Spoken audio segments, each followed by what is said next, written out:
Padre, ¿puede escribir el rey un edicto que a partir de tal día de tal año esta ya no será nuestra tierra?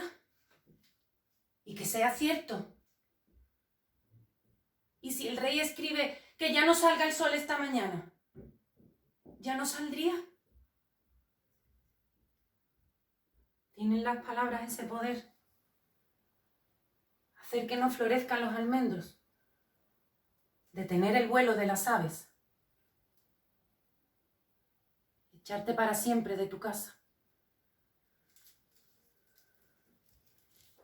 Pues sí, pudo el rey decir unas palabras y con ello expulsar de su tierra, de una tierra de sus antepasados, a muchos millares de familias pertenecientes al pueblo judío de Sefarad. Pudieron las palabras obrar eso. Buenas tardes, os doy la bienvenida a este evento online que hemos preparado desde nuestras casas para conmemorar la fecha trascendente, importantísima, del 31 de marzo de 1492, en la cual se firma el Edicto de la Alhambra en Granada, que permitía y que supuso la expulsión del pueblo judío de Sefarad. Bien, yo os invito y os animo a que nos acompañéis. Vamos a hacer una actividad donde vamos a entremezclar lo que es la poesía con esta temática, la teatralización de estos poemas, los comentarios de la propia autora, María Álvarez Rosario, del poemario Mapa de la Memoria, y también los comentarios del profesor de la Universidad de Granada, Luis Pablo Núñez, que yo creo que entre todos vamos a conseguir. No se trata de hacer algo sustitutivo de lo que es una conferencia, de lo que no. Esto es algo nuevo y sí se trata de llegar a vuestras casas y de que ahora que tenemos tiempo para reflexionar, pues seamos capaces de intuir o de tener una empatía hacia ese pueblo que fue expulsado y lo que supuso, no solo para ellos, para el pueblo judío sefarad, sino también para los españoles, para lo que Mi hoy es. nombre es Galit, hija de Yehudá ibn Daná y de su amada esposa Sara. Nací en Sefarad. Aún guardo las llaves de mi casa. Solo eso me dejó este destierro eterno. Buenas tardes. Estos son los primeros versos de Mapa de la Memoria. Con ellos se presenta Galit y con ellos he querido empezar yo mi intervención de esta tarde en esta reunión virtual en la que recordamos la fecha de la expulsión de los judíos de Sefarad. A modo de mágico heterónimo o parte desgajada de mí misma, Galit me ha dictado los versos que me han traído hoy aquí. Estos poemas, más que escribirlos, tengo la sensación de haberlos transcrito. Yo me sentaba, lápiz en mano, a escuchar a Galit y he sido la primera emocionada con su canto. Como mucha gente, yo me he sentido conmovida desde pequeña por la historia tan nuestra de la diáspora. Siempre me ha emocionado oír que guardaron durante generaciones las llaves de sus casas, que en las calles de Salónica aún se puede escuchar a las madres cantándoles a sus niños nanas en sefardí, o con el cementerio judío de Sarajevo se encuentran epitafios escritos en la lengua de Sefarad. Siempre me había preguntado cómo habrían vivido verse obligados a dejar sus casas, la tierra de sus antepasados y todo lo conocido, para no volver nunca. ¿Qué se siente? ¿Qué parte de nosotros se queda atrás cuando somos obligados a abandonarlo todo? Los poemas de este libro intentan dar una respuesta a esas preguntas. Con la incredulidad de lo imposible, fuimos sacando las cosas del armario. Las sábanas de hilo, el camisón de novia de mi madre, la canastilla de batista bordada que arrulló a los niños de la casa.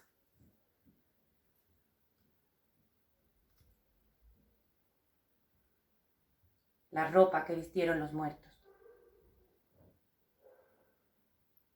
Eso no puedes llevártelo, Galit. Tampoco eso.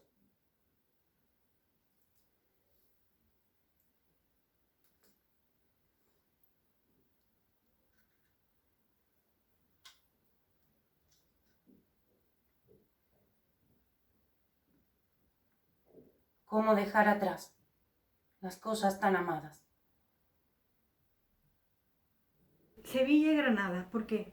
Bueno, Granada, evidentemente, porque es el lugar donde se va a firmar, donde estaban los Reyes Católicos en el momento de la firma de este edicto. Pero claro, esa firma fue el punto final de todo un proceso que fue llevando a esta situación y a un cambio de actitud clara de los reyes, que luego comentaré. Sevilla, porque en Sevilla se dieron unos sucesos muy trágicos. Fijaros, en 1391, final del siglo XIV, el siglo XIV va a ser un siglo donde la peste asola Europa. Vaya, fijaros. Es curioso, ¿verdad? Estamos siendo asolados por una pandemia.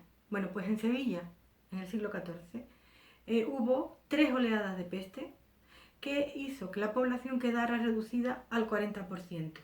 Imaginaros la situación. Había hambruna, había realmente muy complicado. Y en este entorno hay un señor, bueno, hay un fanático, el arcediano Ferran Martínez, que va a estar predicando en contra de los judíos, recogiendo las corrientes antisemitas que hay por Europa. Va a haber una situación muy compleja. Pero lo cierto y verdad es que el desencadenante de esta masacre fue la peste. Y esta masacre a su vez fue la desencadenante de que durante casi 100 años se estuvieran haciendo conversiones forzadas.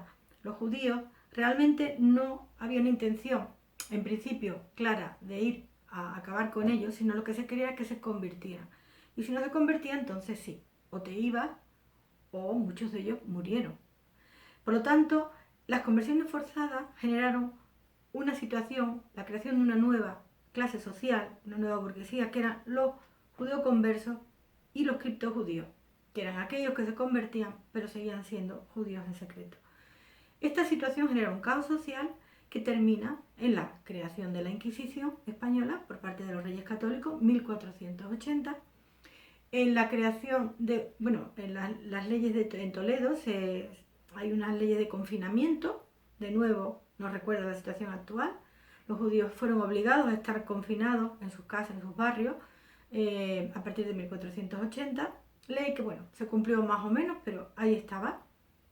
1483 se nombra inquisidor general a Fray Tomás de Torquemada, lo cual también fue muy importante para estos hechos. Y posteriormente ya vamos a tener el momento de la expulsión. Bien, y de la firma del decreto, que es de lo que hoy yo quería hablar con vosotros, no tanto de la expulsión como de la firma de este decreto, para recordarlo, no para celebrarlo obviamente, sino para recordarlo. ¿Qué sucedió en el momento en que los reyes pasan por Sevilla camino de Granada? Aquí se les va a decir que hay muchos conversos que están judaizando, que la situación está descontrolada. Hay motivaciones políticas. Realmente lo que no cabían los judíos no era tanto en el territorio de los reinos de Castilla y de Aragón, sino en la creación del Estado moderno que los reyes católicos hicieron y necesitaban hacer mediante la unión de sus reinos. Luego, el edicto de Granada fue firmado por perseguir un objetivo muy claro, que era la unidad política y la creación de un nuevo Estado. Y esa unidad política les va a resultar muy difícil si no hay una unidad religiosa. Señores, entonces esto es el trasfondo que hay en la firma del Edicto de Granada. Es verdad que va a estar ayudado por una serie de circunstancias y antecedentes sociales, porque había una nueva clase que estaba adquiriendo y posicionándose en altas esferas, había miedo por parte de los cristianos viejos, había rencor por parte del pueblo, porque los judíos estaban cerca de los reyes, no pertenecían exactamente a este pueblo, puesto que tenían otra religión, les cobraban los impuestos, en fin, situación social de animadversión que fue instigada y propiciada también por el estamento religioso. También había un fondo religioso, obviamente, trasfondo político, trasfondo social, trasfondo religioso y trasfondo económico. Lo recuerdo simplemente para que os pongáis en situación. En 1476 se publica la Ley General de la Usura, donde el propio Estado va a decir, de alguna manera, perdonar los préstamos que los judíos daban al pueblo, no solamente a los reyes, también al pueblo. De manera que también el pueblo y se va a ver envalentonado y los judíos van a estar desprotegidos. Y tengo que decir, para terminar, que los judíos fue un pueblo que a partir de la reconquista cristiana, ya en época andalusí es para hablarlo en otro momento, pero la reconquista cristiana desde el siglo XI con Alfonso VI de Castilla, en Toledo, van a ir una serie de reyes cristianos dando una serie de normas, de reglamentos legales, a través de cartas pueblas, de fueros, de códigos. El propio Alfonso X el Sabio, en la ley de las 7 partidas, va a establecer la protección de los judíos, la protección de su jurisdicción, la protección de que pueden permanecer haciendo en la tierra, en Sefarad, en España. Van a poder permanecer, y no solamente permanecer, sino practicar su religión, es decir, estaban protegidos. Los judíos siempre sirvieron de forma leal y eficiente, eficaz a los reyes, y estos se sirvieron y los protegieron de tal manera que incluso legalmente les pertenecía. ¿Qué sucedió para que se firmara un edicto donde los reyes, en este caso Isabel y Fernando, cambian su actitud hacia los judíos de una manera tan dramática? Creímos muy dolorosamente que dejábamos allí nuestros enseres, sin darnos cuenta de que éramos nosotros mismos los que se quedaban.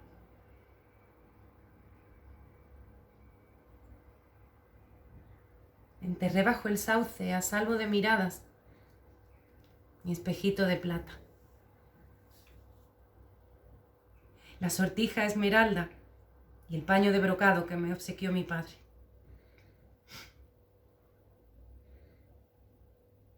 Envueltos en la tierra que los ama, yacen allí también Galit y su alegría. Nunca salieron de España.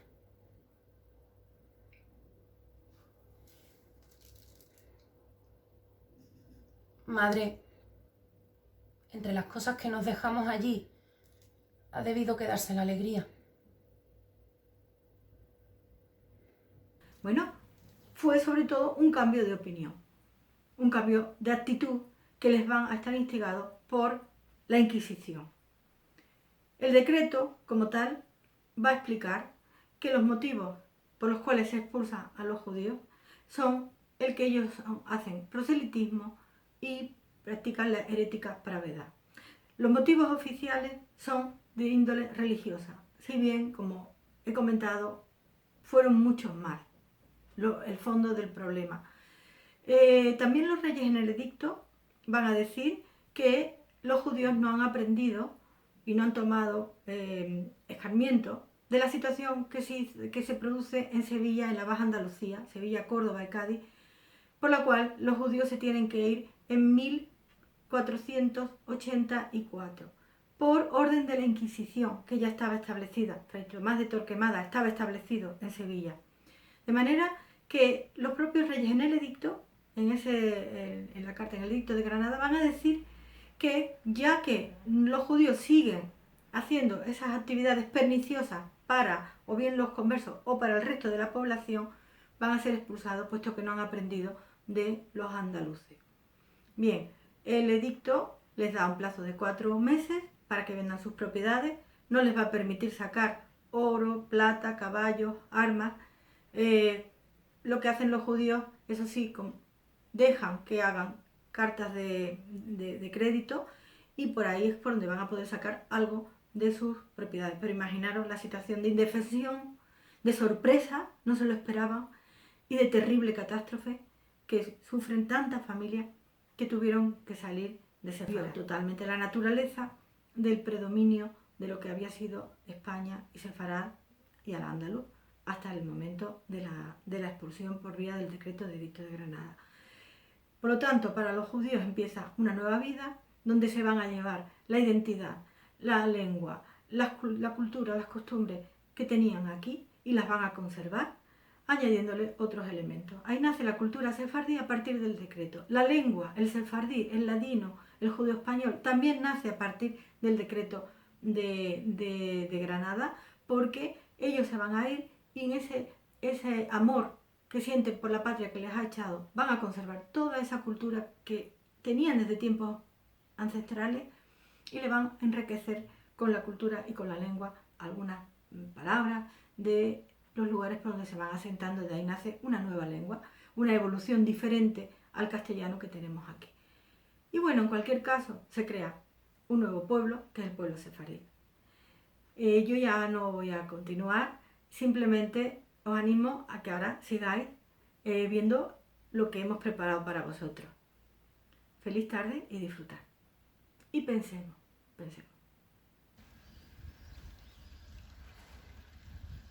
Madre, ¿puedo llevarme el sauce del fondo del camino? ¿Puedo llevarme el musgo del estanque? ¿Podré llevarme, madre, la luz de las mañanas?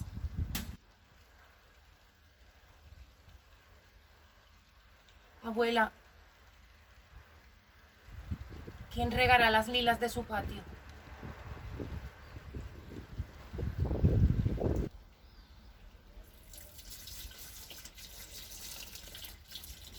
Mi nombre es Luis Pablo Núñez y querría presentarles el poemario Mapa de la Memoria, ganador del cuarto premio de poesía Juana de Castro, convocado por el Ayuntamiento de Villanueva de Córdoba en el año 2018. Lo hago desde Granada, precisamente el día en que se conmemora la firma del decreto de expulsión de los judíos en el año 1492 por parte de los Reyes Católicos. ¿Quién es María Álvarez Rosario? Bueno, pues esta autora nació en Badajoz, pero actualmente reside en la provincia de Sevilla, y anteriormente a este título ya publicó otro titulado Física Elemental por la editorial Torremozas en el año 2016. Recientemente, hace unos pocos meses, ha obtenido también el premio de poesía Ciudad de Ronda, por el que se publicará otro poemario titulado Una habitación propia. Algunos de sus poemas ya han aparecido en revistas, como por ejemplo Nayagua, del Centro de Poesía José Hierro, en Getafe, concretamente en el número de 2018, donde se recogen algunos poemas de este y de su poemario anterior, y también en algunas otras antologías, como la de Anónimos, 2.2 y 2.3 de Cosmopoética, también figuran algunos de sus poemas. Quien haya hojeado los libros de la editorial que publica este mapa de la memoria, que es Renacimiento, habrá comprobado que todos ellos suelen tener siempre una cuidada edición. De hecho, se trata de una editorial prestigiosa en el mundo de la poesía, que ya desde el año 1981 ha publicado varias obras de poetas muy conocidos como Alberti, Felipe Benítez Reyes, Luis Alberto de Cuenca, Carlos Marzal, Carmelo Iribarren o otros muchos poetas jóvenes de nuestros días. Mapa de la Memoria es un poemario narrativo que está construido a partir de una estructura conversacional del yo, en este caso una joven llamada Galit, según se dice en el primer poema, con su madre Sara, tras su viaje de destierro de las tierras de Sefarat, lo que sería hoy España. La recreación de esta vivencia, la nostalgia de la patria, de la casa perdida, la pervivencia de las costumbres, la relación con los antepasados, es lo que va a vertebrar lo conductor de los poemas, que se mantiene con coherencia desde el principio hasta el fin, con una voz poética que se centra en la cotidianidad y en el sentimiento de pérdida. Esa voz parece la de una niña de una edad inconcreta, que pregunta a su madre, a su padre y a su abuela desde el momento en que abandonan su casa hasta que se asientan en otro país, con otras gentes y otras costumbres. Algunos poemas, aunque con diferente tono, pueden recordar los de otros poetas. Eso es precisamente lo interesante de la literatura, que a través de las lecturas nos permite interconectar textos, aunque no estuvieran así en la mente de los autores. Es lo que ocurriría, por ejemplo, con algunos de estos poemas, concretamente con Esta casa, que es uno de los más largos del poemario, y en donde aparece un árbol limonero que vuelve a retomarse en otro libro de la autora, quizá porque sea un rasgo autobiográfico, pero que a mí personalmente me recuerda mucho al poema de La casa de mi padre de Gabriel Aresti, que apareció en Piedra y Pueblo en el año 64. También en otro poema, titulado Esta casa de aquí, esta tierra de aquí, que voy a pasar a leer. Esta tierra de aquí es carne de mi carne. Esta tierra de aquí la formaron los cuerpos de los míos. Y previamente había dicho, en ese poema que tanto me recuerda al de Aresti, había dicho, esta casa en la que yo nací, la construyó el abuelo del padre de mi padre. Nacieron aquí antes que yo sus hijos y sus hijas y los hijos de estos, así hasta Yehuda ibn Dana, mi padre. Cuentan que la primera piedra la puso con sus manos y que mandó primero hacer el patio. Dicen que fue mi bisabuelo el que plantó el ciprés que le da nombre, ese que es ya tan alto que se ve desde fuera de la muralla. Y me contó mi abuela, no pocas veces, que el limón limonero que crece junto al pozo se lo trajo mi abuelo, de allende del río, para que perfumara siempre su dormitorio. Y la fuente de mármol que adorna el patio la colocó mi padre cuando nací, para que me arrullara mientras crecía. Él me llamó Galit, porque tú eres la alegría de mi casa, su fuente clara. El desasosiego del destierro y la desubicación en el nuevo lugar, que por cierto no sabemos cuál es, provocan poemas de añoranza, como el que encontramos en la página 35 con el uso del tópico clásico del Ubi sunt. ¿Quiénes irán ahora al filo de la noche cuando el frescor se extiende por las calles? Qué voces y qué risas de niñas y señoras y criadas reverberan en las tapias encaladas. ¿Quién llenará en los caños de bronce de las fuentes los cántaros sedientos de agua clara? ¿Quién pasará las yemas de los dedos por el relieve rojo de las rosas? Y otros, como el de la página 42, donde se muestra muy bien ese recuerdo o esa añoranza hacia la ciudad perdida, hacia la tierra propia. Cuando dice, por ejemplo, creímos muy dolorosamente que dejábamos allí nuestros enseres sin darnos cuenta que éramos nosotros mismos los que se quedaban. Los poemas que componen Mapa de la Memoria son en su mayoría bastante breves, de 4, de 5, de 10 versos, incluso hay alguno de 2. Nunca más me habló nadie la lengua que me habla, refiriéndose precisamente al sefardí o ladino. Encuentran su unidad precisamente, a pesar de esa brevedad, en su conjunto.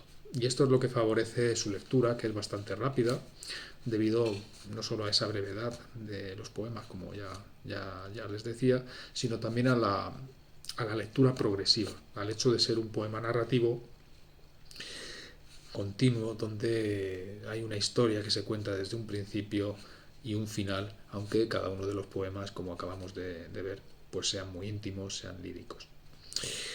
En cuanto al estilo, se aprecia una búsqueda de la asonancia y del sabor lírico de la poesía tradicional, aunque no hay una pauta clara a la hora de seguir un modelo de estrofa. Algunos temas se repiten, como las costumbres, las tradiciones familiares, el linaje, los antepasados, los patios andaluces, el agua de las fuentes, de los ríos, de las acequias, y todo eso remite de nuevo pues, a un mundo sefardí y a un recurso a la memoria.